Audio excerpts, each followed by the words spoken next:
మహాశివరాత్రి కథ. శివరాత్రి పురాణాల ప్రకారం చాలా కథలు ఉన్నాయి. వాటిలో కొన్ని. 1. లింగోద్భవం. మహాశివరాత్రి రోజున పరమశివుడు లింగ రూపంలో భూమి మీద కనిపించాడని పురాణాలు చెబుతాయి. ఈ కారణంగానే ఈ రాత్రిని లింగోద్భవ రాత్రి అని కూడా పిలుస్తారు. ఈ రోజున శివుడిని పూజించడం వల్ల అత్యంత పుణ్యం లభిస్తుందని భక్తులు నమ్ముతారు. 2. శివపార్వతి వివాహం.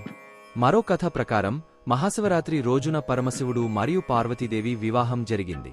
ఈ కారణంగానే ఈ రాత్రిని కళ్యాణ రాత్రి అని కూడా పిలుస్తారు. ఈ రోజున శివుడిని పూజించడం వల్ల వివాహం కాని వారికి త్వరగా వివాహం జరుగుతుందని, వివాహితులకు దాంపత్య జీవితంలో సుఖం కలుగుతుందని నమ్ముతారు. 3. మహాశివుడిని రాక్షసుడు ఢాకిని నుండి రక్షించడం.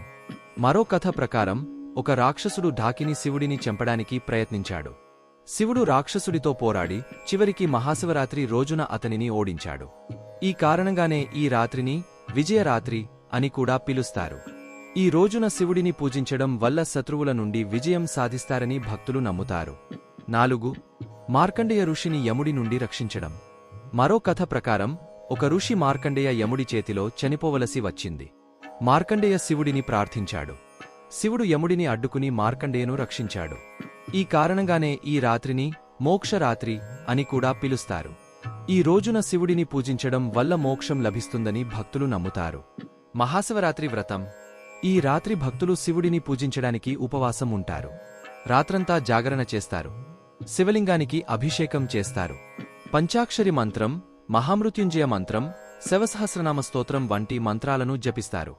మహాశివరాత్రి ప్రాముఖ్యత. మహాశివరాత్రి చాలా పవిత్రమైన రోజు. ఈ రోజున శివుడిని పూజించడం వల్ల అత్యంత పుణ్యం లభిస్తుందని భక్తులు నమ్ముతారు. ఈ రోజున శివుడిని ప్రార్థించడం వల్ల కోరికలు నెరవేరతాయని, పాపాలు తొలగిపోతాయని, మోక్షం లభిస్తుందని నమ్ముతారు.